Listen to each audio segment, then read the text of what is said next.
Hello students, आप सभी का फिर से बहुत बहुत स्वागत है। सभी लोग जल्दी से जुड़ जाइए और जो भी आपके दोस्त अब तक नहीं जुड़े हैं उनके पास वीडियो शेयर भी कर दीजिए।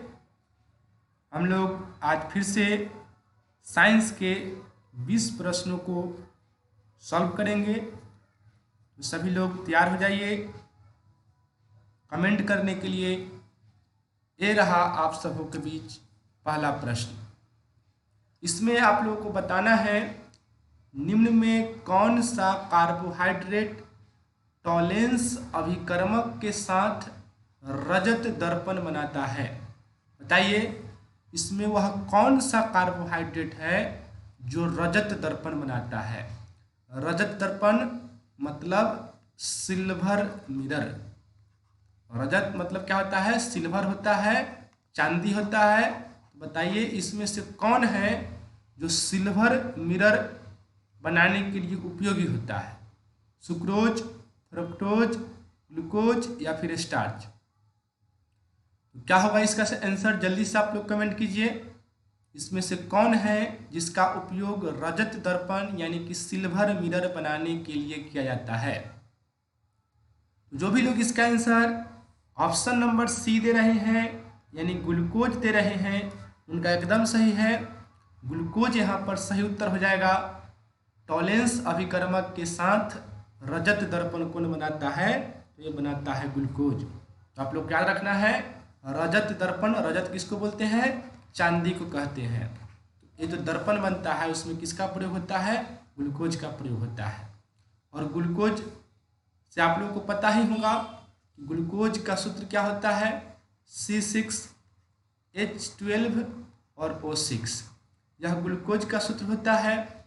ग्लूकोज के साथ साथ यह फ्रक्टोज का भी सूत्र होता है। क्या होता है? C6H12O6। ये दोनों आप लोग को याद रखना है।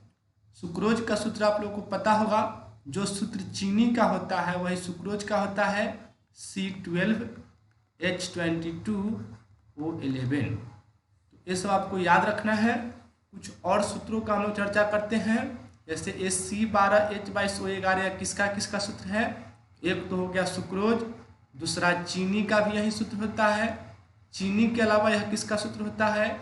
तो माल्टोज का भी सूत्र यही होता है।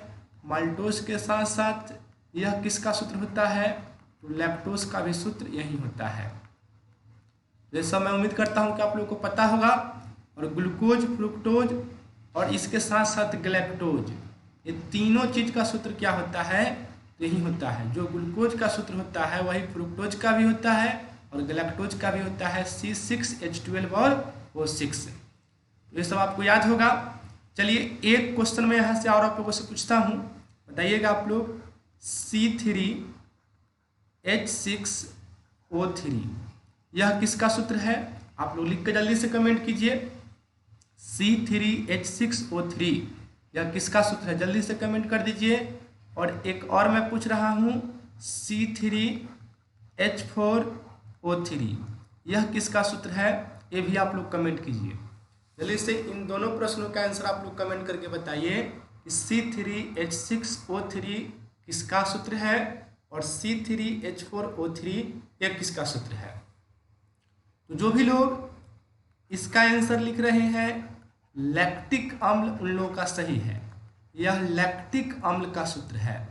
इसका सूत्र है लैक्टिक अम्ल का, C3H6O3। और ये जो 2 नंबर मैंने आपसे पूछा है C3H4O3 यह किसका सूत्र है? तो यह जो है पाइरूवेट अम्ल का सूत्र है। इसका है पाइरूवेट अम्ल का यह सूत्र है। तो ये सब सूत्र आप लोग को याद रखना है। एग्जाम में यह सब पूछा जा सकता है आप लोगों से। चलिए अब बताइए क्वेश्चन नंबर 2 का आंसर। प्रकाश निम्न में से कौन तरंग है? जल्दी से बताइए प्रकाश कौन सा तरंग है? अनुदैर्ध्य तरंग, अनुप्रस्थ तरंग, उपर्युक्त दोनों या फिर कोई नहीं? जल्दी से आप लोग बताइए। बहुत ही आसान क्वेश्चन आप सबों के बीच। प्रकाश निम्न में से कौन सा तरंग है? तो जो भी लोग इसका आंसर बी लिख रहे हैं उनका सही है। अनुप्रस्थ तरंग यहाँ पर राइट आंसर होगा। आपको मैं ट्रिक बताया था, ट्रिक याद कीजिए। देखिए ये जो प्रकाश है इसमें प्र है और अनुप्रस्थ में भी प्र आ रहा है, तो इससे आप पकड़ सकते हैं कि प्रकाश कौन तरंग है, अनुप्रस्थ रंग। और अनुदैर्ध्य तरंग का सबसे पॉपुलर एग्जाम्पल क्या है, तो यह है ध्वनि। इसको भी आप ट्रिक से पकड़ सकते हैं। ध्वनि में देखिए आधा अधवा रहा है और अनुदैर्ध्य में भी आधा अधवा रहा है। तो मैं उम्मीद करता हूं कि ये ट्रिक आपको अच्छा लगा होगा। अगर अच्छा लगा है तो यस लिख के कमेंट कीजिए जल्दी से। ध्वनि कौन सा तरंग है, अनुदैर्ध्य, क्योंकि अनुदैर्ध्य में ध आ रहा है। और प्रकाश कौन सा तरंग है, अनुप्रस्थ, क्योंकि इसमें भी प्र आ रहा है। तो मैं उम्मीद करता हूं कि दोनों आपको याद हो गया होगा। अब बढ़ते हैं हम लोग क्वेश्चन नंबर 3 की तरफ। इसमें आप लोगों को बताना है निम्नलिखित में कौन द्विभाषमिक अम्ल है। जल्दी से आप लोग कमेंट कीजिए, निम्नलिखित में कौन है जो द्विभाषमिक अम्ल का एग्जाम्पल है।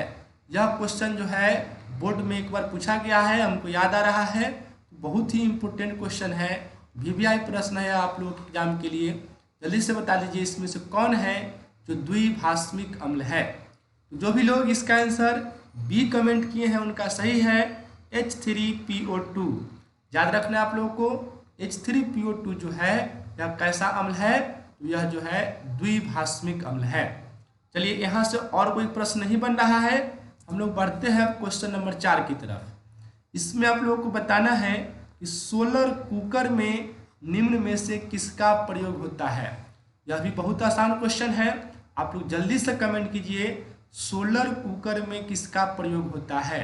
उत्तल दर्पण का, उत्तल लेंस का, अवतल दर्पण का या फिर अवतल लेंस का। क्या होगा राइट आंसर, जल्दी से सभी लोग कमेंट करके बताइए सोलर कुकर में किसका प्रयोग होता है। तो जो भी लोग इसका आंसर ऑप्शन नंबर सी दिए हैं उनका सही है, सोलर कुकर में अवतल दर्पण का प्रयोग किया जाता है। याद रखना है सभी लोगों को, सोलर कुकर में किसका प्रयोग होता है, तो अवतल दर्पण का। चलिए ऑप्शन यही रहेगा। मैं यहाँ से क्वेश्चन पूछता हूँ, आप लोग जल्दी जल्दी कमेंट करके बताइए। अगर इसी में पूछ देता कि साइड मिरर के रूप में किसका प्रयोग होता है, बताइए आप लोग, साइड मिरर के रूप में किसका प्रयोग होता है, एबीसीडी में से क्या होगा आंसर, जल्दी से कमेंट कीजिए। तो जो भी लोग साइड मिरर के लिए ऑप्शन नंबर 1 कमेंट किए हैं उनका सही है। साइड मिरर के रूप में किसका प्रयोग होता है, तो उत्तल दर्पण का प्रयोग इसमें होता है। इसके अलावा आप और यहाँ से क्या क्या याद रख सकते हैं, आप याद रख सकते हैं सर्च लाइट, सर्च लाइट या फिर हेडलाइट,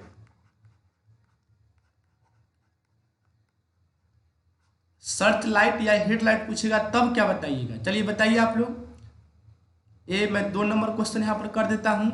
बताइए सर्च लाइट या फिर हेडलाइट में किसका प्रयोग होता है, उत्तल दर्पण का, उत्तल लेंस का, अवतल दर्पण का या फिर अवतल लेंस का। जल्दी से आप लोग कमेंट कीजिए। जो भी लोग आप सी लिख रहे हैं उनका सही है, सर्च लाइट और हेडलाइट में किसका प्रयोग होता है, अवतल दर्पण का होता है। एक सवाल यहाँ से और आप लोग बताइए, अगर आपसे पूछ ले कि स्ट्रीट लाइट के रूप में किसका प्रयोग होता है, स्ट्रीट लाइट, जल्दी से बता दीजिए, स्ट्रीट लाइट के रूप में किसका प्रयोग होता है, जल्दी से कमेंट कीजिए। तो अगर आप फिर से अवतल दर्पण आंसर दे रहे हैं तो आपका गलत जवाब हो जाएगा। याद रखिएगा, सर्च लाइट और हेडलाइट में तो अवतल दर्पण का प्रयोग होता है, लेकिन ये जो स्ट्रीट लाइट होते हैं इसमें अवतल दर्पण नहीं उत्तल दर्पण का प्रयोग होता है। याद रखिएगा, स्ट्रीट लाइट के रूप में किसका प्रयोग होता है, उत्तल दर्पण का। ये आप लोग को याद रखना है, थोड़ा सा कंफ्यूजन वाला क्वेश्चन है। सर्च लाइट या फिर हेडलाइट, सर्च लाइट हेडलाइट समझते हैं कि नहीं, ये दोनों लाइट जो होता है ये गाड़ियों में होता है, इसमें होता है गाड़ियों में। और ये जो स्ट्रीट लाइट होता है ये क्या होता है, आप देखते होंगे कि गांव में गली में एक लाइट लगा हुआ होता है, कुछ इस तरह से होता है, एक पोल बना हुआ होता है और पोल के ऊपर इस तरह से एक लाइट लगा होता है और वो लाइट जो है प्रकाश को चारों तरफ छितराता है। तो जब भी प्रकाश को छितराने वाला बात आएगा, फैलाने वाला बात आएगा, तो उसमें कौन दर्पण आएगा, उत्तल दर्पण आएगा। तो याद रखिएगा, स्ट्रीट लाइट में किसका प्रयोग होता है, उत्तल दर्पण का। अगर कोई डॉक्टर वाला आपसे पूछ ले कि डॉक्टर सब जो है वह कौन दर्पण का प्रयोग करते हैं, जैसे कान के डॉक्टर पूछ ले या फिर आँख के डॉक्टर पूछ ले, तो कोई भी डॉक्टर लोग जो प्रयोग करते हैं वो सब अवतल दर्पण का प्रयोग करते हैं। इसका प्रयोग करते हैं अवतल दर्पण का। तो मैं उम्मीद करता हूँ कि आप लोग समझे होंगे साइड मिरर और स्ट्रीट लाइट, इन दोनों में किसका प्रयोग होता है? उत्तल दर्पण का। किसका? उत्तल दर्पण का। इसके अलावा मैंने आपको बताया search light, head light, doctor, कान के डॉक्टर, आँख के डॉक्टर, नाक के डॉक्टर या फिर सोलर कुकर, इन सब में किसका इस्तेमाल होता है? तो अवतल दर्पण का इस्तेमाल होता है। अब बता दीजिए क्वेश्चन नंबर 5 का आंसर। यह तो बहुत ही आसान प्रश्न है आप लोगों के लिए। फास्फोरस अणु को निरूपित किया जाता है किससे? जल्दी से बताइए, फास्फोरस को किससे सूचित किया जाता है? P से, P2 से, P3 से या फिर P4 से? जल्दी से आप लोग बताइए, फास्फोरस अणु को किससे निरूपित किया जाता है? तो जो भी लोग इसका आंसर डी दे रहे हैं उनका सही है। फास्फोरस को P4 से सूचित किया जाता है। याद रखिएगा, यह जो है एक बहुपरमाणविक तत्व है। कैसा तत्व है? बहुपरमाणविक तत्व। ये आपको याद रखना है। यहाँ से कुछ और प्रश्न मैं आपसे पूछता हूँ। जैसे अगर आपसे पूछते कि सल्फर जो होता है उसको किससे सूचित करते हैं? जल्दी से कमेंट कीजिए आप लोग। सल्फर जो होते हैं उसको किससे सूचित करते हैं? तो जो लोग इसका आंसर S8 लिखकर भेज रहे हैं उनका सही है। आपको याद रखना है, ये दो इंपोर्टेंट है। फास्फोरस को P4 से और सल्फर को S8 से, यानी कि यह भी एक बहुपरमाणविक तत्व है। कैसा तत्व है? बहुपरमाणविक तत्व। हो सकता है कि आप लोगों में से कुछ लोगों को नहीं पता हो ये बहुपरमाणविक तत्व क्या होता है, तो जान लीजिए। कुछ तत्व ऐसा होता है जिसको सिर्फ हम लोग एक ही परमाणु से डिनोट करते हैं, जैसे कि हीलियम। तो हीलियम को कभी भी आप नहीं देखिएगा कि He2 लिखल है, चाहे He3 लिखल है, चाहे He4 लिखल है, ये सब रहबे नहीं करता है। सिर्फ He लिखल रहेगा, यानी कि यहाँ पर एक छुपा हुआ है। तो ये जो हीलियम हुआ, हीलियम के अलावा कोई भी अक्रिय गैस है वह सब क्या है? यह सब जो है एक परमाणविक तत्व है। कैसा तत्व है? एक परमाणविक तत्व। तो ये आपको याद रखना है। उसके बाद ऑक्सीजन जो है, ऑक्सीजन को आप प्रायः देखते होंगे कि O2 के रूप में लिखा हुआ रहता है। तो ऑक्सीजन O2 के रूप में लिखा रहता है, इसका मतलब है कि यह एक द्विपरमाणविक तत्व है। कैसा तत्व है? द्विपरमाणविक तत्व। इसके अलावा आप जब ओजोन को देखते हुइएगा तो ओजोन का आप पढ़े हैं कि O3 के रूप में लिखा जाता है। तो ओजोन जो है वह क्या हो गया? यह हो गया त्रिपरमाणविक तत्व। मैं उम्मीद करता हूं कि आप लोग इस बात को समझे होंगे। तो 1, 2, 3 रहता है तो उसको हम लोग लिखते हैं एक परमाणविक, द्विपरमाणविक, त्रिपरमाणविक। लेकिन जैसे ही 3 से ज़्यादा होता है, जैसे P4 में 4 हो गया, तो 3 से ज़्यादा जैसे ही होगा, 4, 5, 6, 7 कुछ भी होगा, तो आप उसको क्या लिखिएगा? बहुपरमाणविक तत्व। तो ये समझ में आ गया होगा। अब बताइए क्वेश्चन नंबर 6 का आंसर। निम्न में कौन अदिश राशि है? कमेंट कीजिए आप लोग, इसमें से कौन आप लोगों को अदिश राशि लग रहा है? विद्युत धारा, विभव, विभवांतर या फिर इनमें सभी? जो भी लोग इसका answer option number D comment किए हैं उनका सही है। विद्युत धारा, विभव और विभवांतर, ये तीनों क्या है? तो ये तीनों है अदिश राशि। अब यहाँ से कुछ इंपोर्टेंट प्रश्नों को देख लेते हैं। जैसे कि आपसे पूछा जा सकता है कि विद्युत धारा का SI मात्रक क्या होता है? तो आप सभी को पता होगा विद्युत धारा का SI मात्रक क्या होता है? यह होता है एम्पियर। अगर विभव का SI मात्रक पूछेगा तो आपको पता होगा क्या होता है? यह होता है वोल्ट। अगर विभवांतर का SI मात्रक पूछेगा तो क्या होता है? तो जो विभवांतर का SI मात्रक होता है यह भी क्या होता है? वोल्ट होता है। उसके बाद आपसे यह पूछा जा सकता है कि विद्युत धारा को किस यंत्र से मापा जाता है? तो विद्युत धारा में आपको 2 यंत्र याद रखना है। एक यंत्र है आमीटर और दूसरा यंत्र है गैल्वेनोमीटर। विद्युत धारा को मापने के लिए 2 यंत्र का प्रयोग होता है। एक है आमीटर और दूसरा है गैल्वेनोमीटर। तो आमीटर से हम लोग विद्युत धारा के परिमाण को मापते हैं कि विद्युत धारा कितना एम्पियर के है, और गैल्वेनोमीटर से हम लोग क्या मापते हैं? तो विद्युत धारा की दिशा मापते हैं या फिर विद्युत धारा की उपस्थिति मापते हैं। तो ये आपको यहाँ से याद रखना है। और यह भी याद रखना है कि आमीटर को परिपथ हमेशा कैसे जोड़ा जाता है, तो इसको हमेशा श्रेणी क्रम में जोड़ा जाता है। ठीक है। उसके बाद विभव विभवांतर अगर पूछ ले कि किस यंत्र से मापा जाता है, तो आपको याद रखना है इस दोनों को मापा जाता है वोल्ट मीटर से। किससे मापा जाता है, वोल्ट मीटर से। और वोल्ट मीटर को कैसे जोड़ा जाता है, तो वोल्ट मीटर को समांतर क्रम में जोड़ा जाता है। उसके बाद आप लोग बताइए कि एक आदर्श एमीटर जो होता है, आदर्श एमीटर, उसका प्रतिरोध कितना होना चाहिए। बताइए जल्दी से आप लोग कमेंट करके, आदर्श एमीटर का प्रतिरोध कितना होना चाहिए। साथ ही साथ आप लोग यह भी बताइए कि आदर्श वोल्ट मीटर जो होता है, आदर्श वोल्ट मीटर, इसका प्रतिरोध कितना होना चाहिए। तो जो भी लोग आदर्श एमीटर का प्रतिरोध 0 लिख रहे हैं उनका सही है, और आदर्श वोल्ट मीटर का प्रतिरोध अनंत लिख रहे हैं उनका भी सही है। तो ये सब यहाँ से बहुत ही इंपॉर्टेंट प्रश्न है जो आप लोग को याद रखने हैं। अब इसी बात पर बताइए क्वेश्चन नंबर 7 का आंसर, अस्थिर राख मुख्यतः क्या होते हैं। जल्दी से बताइए, अस्थिर राख यानी कि जो हड्डी का राख होता है वह क्या होता है। कैल्शियम फॉस्फाइड होता है, कैल्शियम फॉस्फेट होता है, जांतव कोयला होता है, या फिर फास्फोरस होता है। जल्दी से कमेंट कीजिए अस्थिर राख क्या होता है। जो भी लोग इसका आंसर ऑप्शन नंबर बी दे रहे हैं उनका एकदम सही है, बी यहाँ पर राइट आंसर होगा।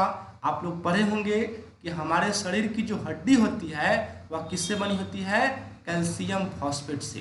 किससे, कैल्शियम फॉस्फेट से। तो जब आप अस्थिर राख यानी कि अस्थि को जलाइएगा तो उसके राख में भी क्या मिलेगा, कैल्शियम फॉस्फेट ही मिलेगा। इसका सूत्र भी पूछा जा सकता है, इसका सूत्र होता है CA3PO4 के होल ट्वाइस। CA3PO4 के होल ट्वाइस किसका सूत्र होता है, कैल्शियम फॉस्फेट का। अब बता दीजिए आप लोग, सीसा संचायक सेल में किसका प्रयोग होता है। जल्दी से कमेंट कीजिए, सीसा संचायक सेल जो होता है उसमें किसका प्रयोग होता है, सल्फ्यूरिक अम्ल का, अमोनियम क्लोराइड का, कॉपर सल्फेट का, या फिर इनमें सभी का। जल्दी से कमेंट कीजिए आप लोग किसका प्रयोग होता है। तो जो भी लोग इस सवाल में ऑप्शन नंबर 1 के साथ जा रहे हैं वो एकदम सही जा रहे हैं। ये यहाँ पर राइट आंसर होगा, सल्फ्यूरिक अम्ल का प्रयोग होता है किसमें, सीसा संचायक सेल में। चलिए यहाँ से और कुछ प्रश्नों को हम लोग देख लेते हैं। जैसे पहला तो यह हो गया कि सीसा संचायक सेल में सल्फ्यूरिक अम्ल का प्रयोग होता है। चलिए ऑप्शन यही रहेगा, इन्हीं चारों ऑप्शन में आप लोग को बताना है कि अगर आपसे पूछ दे 1 नंबर लिख कर अब आप लोग कमेंट कीजिए कि डेनियल सेल जो होता है, कौन सेल, डेनियल सेल, इसमें किसका प्रयोग होता है। फिर आप लोग बता दीजिए डेनियल सेल के बाद जो लेक्लांचे सेल होता है, लेक्लांचे सेल, इसमें किसका प्रयोग होता है, यह भी आप लोगों को बताना है। उसके बाद एक और आप लोग बताइए कि जो वोल्टीय सेल होता है, वोल्टीय सेल, इस वोल्टीय सेल में किसका प्रयोग होता है। ये 3 सवाल 1, 2, 3 का आंसर ऑप्शन यही है, ABCD। आप लोग बताइए इसमें किसका प्रयोग किस तरह से होता है। जल्दी से आप लोग कमेंट कीजिए क्या होगा राइट आंसर। मैं थोड़ी देर वेट करता हूँ, तब तक आप लोग बताइए।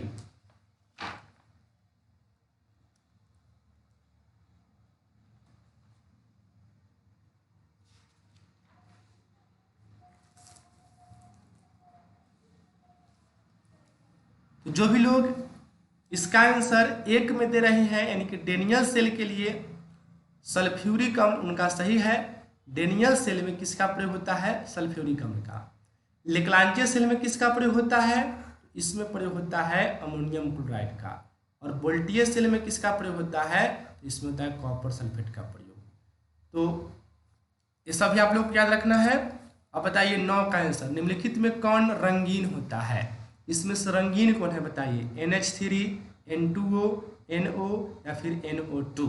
जल्दी से कमेंट कीजिए आप लोग क्या होगा सही उत्तर। जो भी लोग इसका आंसर डी दे रहे हैं, NO2 लिख रहे हैं, उनका सही है। इसमें रंगीन क्या होता है, NO2 जो होता है वह रंगीन होता है, आप लोग को याद रखना है। चलिए यहाँ से थोड़ा सा डिस्कशन कर लेते हैं।